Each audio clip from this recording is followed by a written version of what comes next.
पूरे देश ने एक साथ मिलकर कल आजादी का अमृत महोत्सव मनाया। आजादी की इस वर्षगांठ के मौके पर भारत के प्रधानमंत्री नरेंद्र मोदी ने लाल किले के प्राचीर से देश को संबोधित किया। प्रधानमंत्री मोदी का ये संबोधन ऐसा था कि जिसने चीन की नींद उड़ा दी। इस संबोधन के दौरान प्रधानमंत्री नरेंद्र मोदी ने राष्ट्र को कैसे आगे लेकर जाना है, इस पर अपने विचार रखे, तो वहीं दूसरी तरफ अपने दुश्मन देशों को इशारों ही इशारों में चेतावनी दे डाली। हर क्षेत्र में पहले से गति बहुत बढ़ी है और इसलिए मैं कहता हूं अब आने वाले 25 साल बड़े संकल्प के, यही हमारा प्राण, वही हमारा प्रण भी होना चाहिए।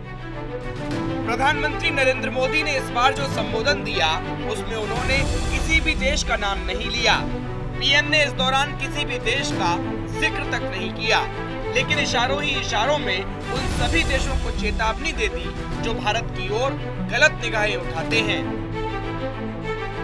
इस बार पूरे देश में तिरंगा अभियान चलाया गया।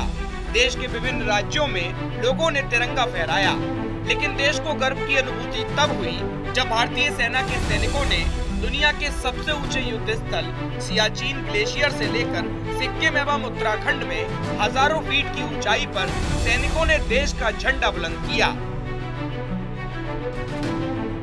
तिरंगे के साथ जवानों ने गगनचुंबी नारों से भारत की आजादी का जश्न मनाया। ये स्वतंत्रता दिवस हिंदुस्तानियों के लिए कई मामलों में खास रहा। एक तरफ देश के जवानों ने सरहदों पर तिरंगा फहराया, तो दूसरी तरफ इतिहास में पहली बार लाल किले में देसी मिसाइलों के द्वारा सलामी दी गई। इस बात का जिक्र प्रधानमंत्री नरेंद्र मोदी ने अपने संबोधन में भी किया। भारत के प्रधानमंत्री नरेंद्र मोदी ने अपने संबोधन में ब्रह्मोस मिसाइल का भी नाम लिया। आपको बता दें, ब्रह्मोस मिसाइल को रूस और भारत ने मिलकर तैयार किया है। उसका सौदा पहली बार फिलीपींस से किया गया। फिलीपींस एक ऐसा देश है जिसको हमेशा ही चीन से खतरा रहता है और जिससे चीन की हमेशा ही दुश्मनी रही है। इस बार लाल किले के प्राचीर से प्रधानमंत्री नरेंद्र मोदी ने देश को संबोधित किया। उस समय भारतीय वायुसेना के सबसे ताकतवर हेलीकॉप्टर में से एक Mi-17 से पुष्प वर्षा की गई। ये हेलीकॉप्टर विशेषकर हिमालय की पहाड़ियों पर राष्ट्र की रक्षा के लिए तैनात किए जाते हैं।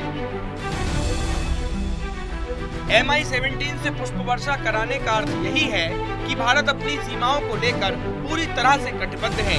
यदि कोई देश हम पर हमला करता है तो उसे उसी की भाषा में माकूल जवाब दिया जाएगा। पीएम मोदी ने अपने भाषण में खिलौनों का भी जिक्र किया। पीएम ने कहा कि अब देश के बच्चे भी जानते हैं कि हमें स्वदेशी खिलौनों का ही प्रयोग करना है, विदेशी खिलौनों का नहीं।